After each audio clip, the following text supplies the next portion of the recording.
Rruga e Unazës së Madhe të qytetit të Vlorës mbetet një prej akseve më problematike sa herë që ka rreshje shiu. Kjo për shkak të rrëshitjeve të dherave, por edhe baltës që pushtojnë këtë segment rrugor.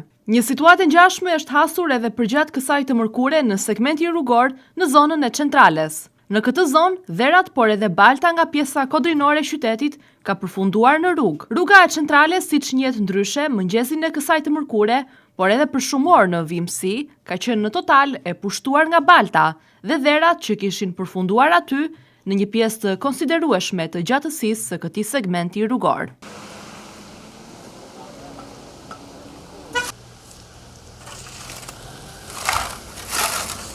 Qarkullimi rrugor i automjeteve në orët e mëngjesit përgjatë këtij segmenti për shumë minuta ka qenë i bllokuar, për shkak se prezenca e lartë e dherave dhe baltës ka bërë që për shumë minuta automjetet të kishin të pamundur të qarkullonin aty.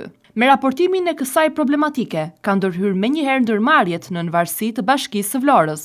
Punonjës të këtyre ndërmarrjeve kanë nisur përgjatë segmentit rrugor pastrimin e baltës dhe dherave nga rruga, të cilët kishin zaptuar një pjesë të territorit aty.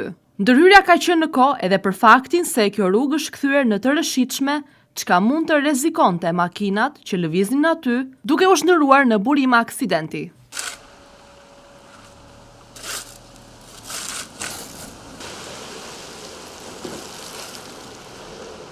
Mbas një pune prej disa orësh, situata ka shkuar drejt normalizimit. Balta, por edhe dherat, të cilët ishin grumbulluar përgjatë segmentit rrugor, janë pastruar në total, ndërkohë që automjetet kanë nisur të lëvizin lirshëm përgjatë segmentit rrugor. Vlen të theksojmë faktin se kjo është një situatë e mbartur ndër vite.